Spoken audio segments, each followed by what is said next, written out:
ကဲသေးတို့ရေဝိုက်ချမေဆိုမှကိုရင်ကအဆက်ဟက်တအောင်ရှိတဲ့နေတို့ထမင်းတစ်ပကံစမ်းမီလောက်ထားတာနှစ်ပကံကုန်မှရဲလို့ရပါတယ်ရှင်ဒီနေ့ဈေးထဲမှာမြစ်လက်လက်ဆက်ဆက်တွေ့တာနေဝေလာခေးပါတယ်ရှင်စုတော့ရွာမှာဆိုရင်ဒီနေ့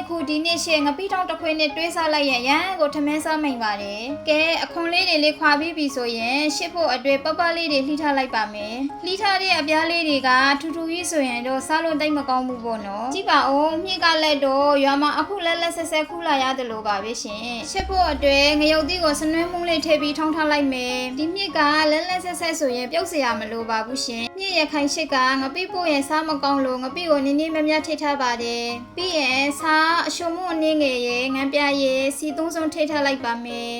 ဒါကတော့ငရုတ်သီးထောင်းထားတာကိုအရေးဖြိုးထိတာပါပြီးရင်ရေကိုဟင်းဖက်လေးတွေမြောက်အောင်ထိထည့်ပြီးရှစ်ပါမယ်ဒါကတော့မင်းကိုအနေတိုလေးထားပြီးမိနစ်20လောက်ရှစ်ထားတာပါ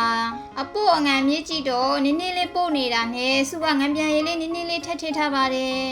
အရသာကတော့လုံးဝရှေ့ပဲရှင်အလုံးကိုကြွေးပါတယ်နော်စုရဲ့ဗီဒီယိုကိုအဆုံးထိကြည့်ပေးကြလို့ကျေးဇူးတင်ပါတယ်ရှင်နောက်ထပ်ဗီဒီယိုမှာပြန်တွေ့ကြမယ်နော်